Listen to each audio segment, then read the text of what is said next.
বিচিত্র আসনের পরে কে বসলেন? চৈতন্য গোসাই। এবার দেখুন বসার কতটা, বাড়িতে গুরুদেব যা এসছেন তিনি জানেন কিভাবে বসতে হয়।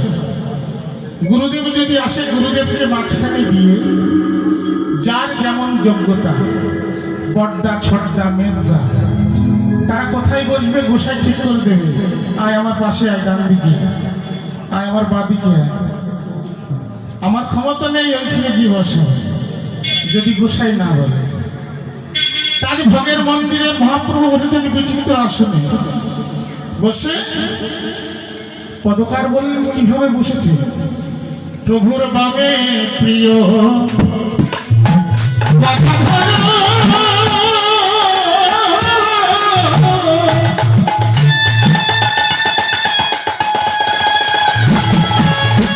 প্রভুর দক্ষিণে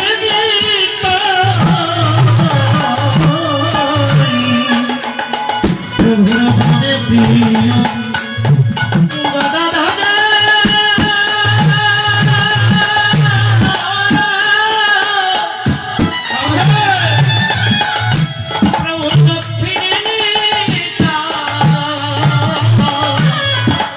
গদাধরকে বামে নিলেন।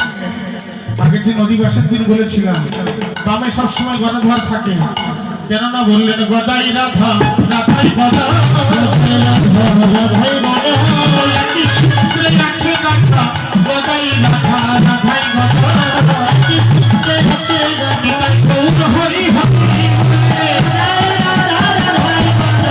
গৌর হরি হরি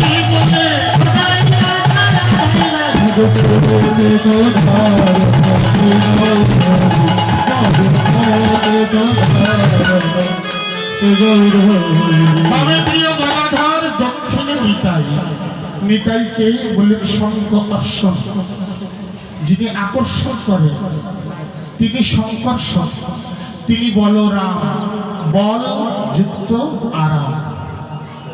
বলরাম, যার বল আছে তার আনন্দ আছে, যার বল ফুরিয়ে গেছে তার আনন্দ নেই।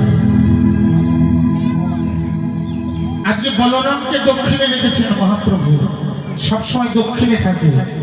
কত সাবধানে থাকে জানেন? গৌর যদি ঢলে পড়ে যায়, গৌরকে ধরার জন্য সবসময় দক্ষিণে থাকে, গৌরকে পড়তে দেবে না, গৌর যেন না পড়ে যায়। গৌরকে ধরার জন্য দক্ষিণে নিত্যানন্দ, বামে প্রিয় গদাধর, দক্ষিণে নিতাই। মধ্যাসনে বসে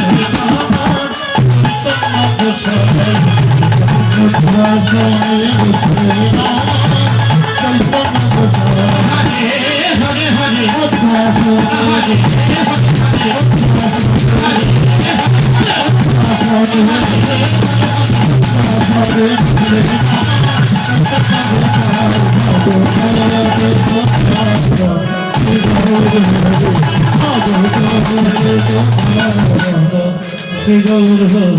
চৌষট্টি